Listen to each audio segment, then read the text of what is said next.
pourquoi les musulmans... Je vais taguer la question d'ailleurs. Il y a Abdel Nasser qui nous dit pourquoi les musulmans se font malmener et ne disent rien alors que les anciens se battaient, ou du moins se défendaient.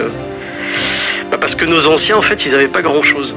Tu sais, quand t'as rien, par définition, t'as rien à perdre, en fait.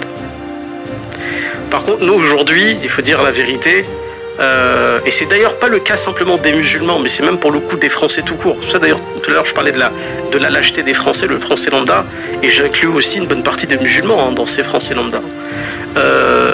Mais aujourd'hui, en fait, en Occident et particulièrement en France, on a atteint un niveau de confort qu'on n'a pas envie de perdre.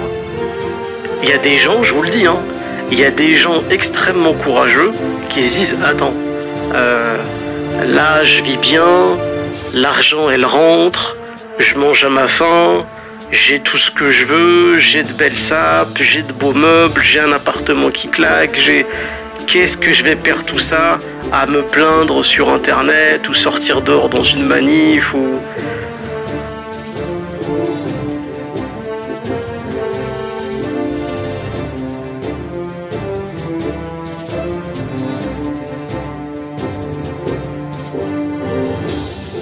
Une des manières d'anesthésier une population, c'est aussi de lui faire accéder à un certain confort, tu sais.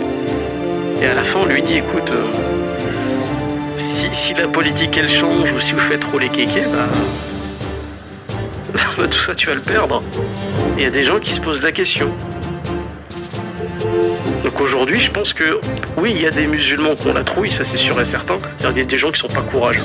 Même le fait de prendre la parole, ils n'osent même plus.